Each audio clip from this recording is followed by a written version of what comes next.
مدہو و نصلی علی رسولہ الکریم اما بعد فاعوذ باللہ من الشیطان الرجیم بسم اللہ الرحمن الرحیم رب اشرح لی صدری ویسر لی امری واحلل عقدۃ من لسانی یفقہوا قولی رب زدنی علما رب زدنی علما رب زدنی علما اللہم انی اسألک علم نافع۔ السلام علیکم ورحمۃ اللہ وبرکاتہ۔ آج حضرت بابا بلے شاہ رحمۃ اللہ علیہ کے کلام میں سے ایک انتہائی خوبصورت کافی۔ آپ رحمۃ اللہ علیہ ایک جگہ رستے میں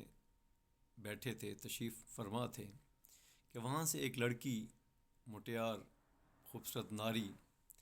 ایک گھڑا اپنی اٹھائے، ایک مخصوص انداز ہے آپ تصویروں میں جو آج کل کی نسل وہ دیکھ سکتی ہے، اور پرانے لوگوں نے تو اپنی آنکھوں سے وہ سین دیکھا ہوا ہے کہ اس سے اپنے ڈھاک پہ وہ گھڑا رکھے اور اس کی گرد باہیں ڈالے وہ جا رہی تھی۔ تو اللہ والے جب چیزوں کو دیکھتے ہیں تو ان کا انداز بڑا ہی مختلف ہوتا ہے، وہ مجاز سے حقیقت کی طرف سفر طے کرتے ہیں۔ تو اس گھڑے کی وہ جو خوش قسمتی تھی کہ محبوب اسے اپنے ساتھ لپٹائے، اس کی گلے کے گرد باہیں ڈالے جو لے جا رہا تھا، اس کو بابا بلے شاہ رحمۃ اللہ علیہ نے اسرار الرموز کے الفاظ میں یوں بیان فرمایا کہ واہ نصیب او تیرے گھڑیا، چڑھیا جانا ہے ڈھاک پر آئی، چوڑے والی باں سجنا دی، جانا ہے گل وچ پائی۔ یعنی یہ گھڑے تیرے کیا خوب نصیب ہیں، اللہ تعالیٰ نے تجھے کتنا رتبہ عطا فرمایا ہے کہ تم محبوب کے کمر پہ چڑھے، اس کی باہوں کے حصار کے اندر مسافت طے کر رہے ہو۔ یہ بنیادی طور پہ اشارہ ہے اللہ والوں کی طرف کہ جب اللہ تعالیٰ کی محبوبیت میں نبی پاک صلی اللہ علیہ وسلم کی کرم نوازی کے صدقے جب وہ مقامات طے کر رہے ہوتے ہیں تو حاسدین ان سے حسد کرتے ہیں اور ان پہ سوالات اٹھاتے ہیں۔ کچھ لوگ، اس میں دو چیزیں ہیں، ایک ہے رشک اور ایک ہے حسد۔ جو رشک کرنے والے وہ خوش قسمت لوگ ہیں جو اس بلند مرتبے کو دیکھ کے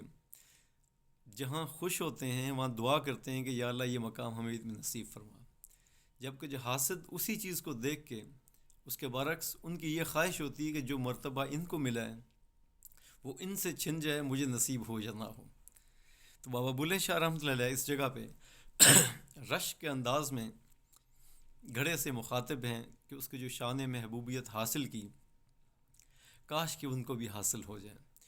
اس پہ پھر گھڑے نے، یعنی اس چیز نے جس کو اللہ کریم نے شان محبوبیت عطا فرمائی،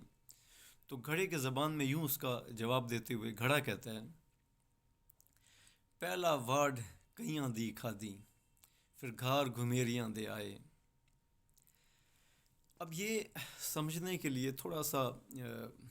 اس کا بیک گراؤنڈ دے دوں تاکہ آپ کو اس کافی کی صحیح سمجھ آ سکے کہ کمہار، یا پرشین میں اسے کوزہ گر کہتے ہیں، برتن بنانے کے لیے جو مٹی ہے وہ دریا کے کناروں سے، ندی کے کناروں سے، جس کو چیکنی مٹی یا چکنی مٹی کہتے ہیں،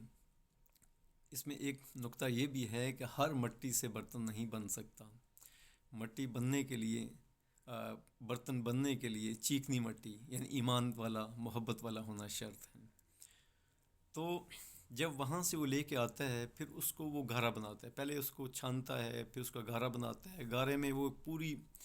پیروں سے،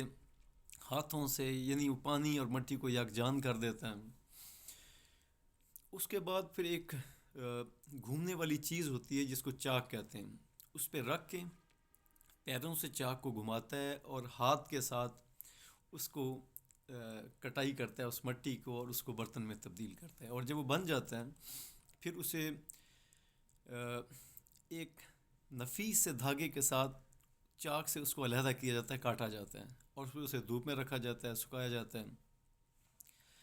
جب سوکھ جاتا ہے تو پھر اسے ایک زرد رنگ کے پانی سے گزار کے پھر سکھا کے اس کے بعد آوی میں اسے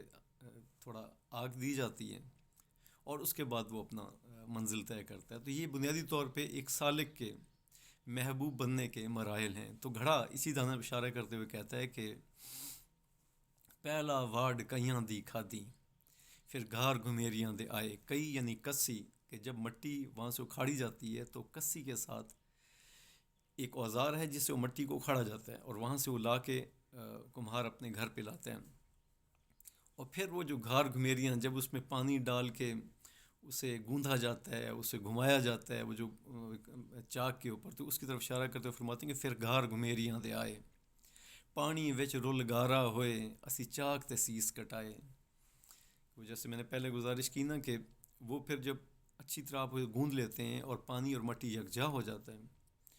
اور خاص پرپورشن کے اندر، تو پھر اسے چاک پہ رکھ کے پھر اس کو وہ بنایا جاتا ہے۔ بنانے کے بعد اسی چاک تے سیس کٹائے، پھر وہ باریک دھاگے کے ساتھ چاک سے اس کو علیحدہ کیا جاتا ہے تاکہ اسے سوکھنے کے لیے رکھا جا سکے۔ پھر آگے منزل آتی ہے، 8 پہر اگ ہجر دی ساڑی، اسی اتھے رنگ وٹائے۔ جب وہ تیار ہو جاتا ہے تو پھر اسے آوی میں رکھا جاتا ہے، وہ جگہ جس جگہ پہ اس کو حرارت دی جاتی ہے، اور اس حرارت میں بھی یہ ذہن میں رہے کہ ایک خاص ٹیمپریچر ایک خاص وقت تک رکھا جاتا ہے، اس سے کم ہو تب بھی جو برتن ہے کچا رہ جاتا ہے، اس سے زیادہ ہو جائے تو بچہ اور جو برتن ہے وہ ٹوٹ جاتا ہے۔ فرماتے ہیں کہ یہ مرحلہ ہے محبوبیت کا، جب آپ 8 پہر جو ہے ہجر کی آگ سے گزرتے ہیں تو وہ ایسی جگہ ہے جہاں سالک شان محبوبیت میں رکھ جاتا ہے، اس کی شباہت تبدیل ہو جاتی ہے اور وہ اس قابل ہو جاتا ہے کہ اس کا مول لگ سکے۔ جب وہ مقام آ جاتا ہے تو پھر گلی گلی پھر دیتا ہوکا، پھر گھر سجنا دے آئے، پھر وہ ایسا مقام ہے جب آپ محبوب کے خریدنے کی قابل شکل اختیار کر لیتے ہیں۔ جب محبوب کے گھر آ گئے تو پھر بھی ابھی منزل پوری نہیں ہوئی، پھر فرماتے ہیں کہ رسی بند پھر کھو وچ لمکے، اسی گن گن گوتے لائے۔ پھر محبوب لے کے کنویں پہ آتا ہے، پھر اس پہ رسی باندھ کے جب اس میں ڈالا جاتا ہے کنویں کے اندر تاکہ اس میں پانی بھرا جائے، تو جن لوگوں کو اندازہ ہے جب بیچ میں ڈالتے ہیں تو ذرا بیچ میں پانی ہوتا ہے نا، ہوا ہوتی ہے، جو پانی بیچ میں جاتا ہے تو وہ جو بیچ میں سے وہ بلبلے نکلتے ہیں، اسے 2-3 دفعہ ٹپکانے کے بعد پھر پانی اسے فلن ہوتا ہے اس کے اندر جاتا ہے۔ تو اس پہ یہ فرماتے ہیں کہ اسی گن گن گوتے لائے، اینے دکھ جھل جھل کے بولیا، اسی ڈھاک محبوب تے آئے۔ یعنی تب جا کے وہ جو شان محبوبیت ہے، محبوب کا جو ڈھاک ہے یا جو محبوب کی باہیں اس وقت نصیب ہوتی ہیں۔ تو اس طرف اس جو کافی کے اندر حضرت بابا بلے شاہ رحمۃ اللہ علیہ وہ جو ایک سالک جو منازل طے کرتا ہے اس کی جانب اشارہ ہے۔ تو اللہ کریم ہمیں بھی ایسے کوزہ گر نصیب فرمائے کہ ہم بھی اس شان محبوبیت کے درجے کو پہنچ سکیں۔ وآخر دعوانا ان الحمد للہ رب العالمین۔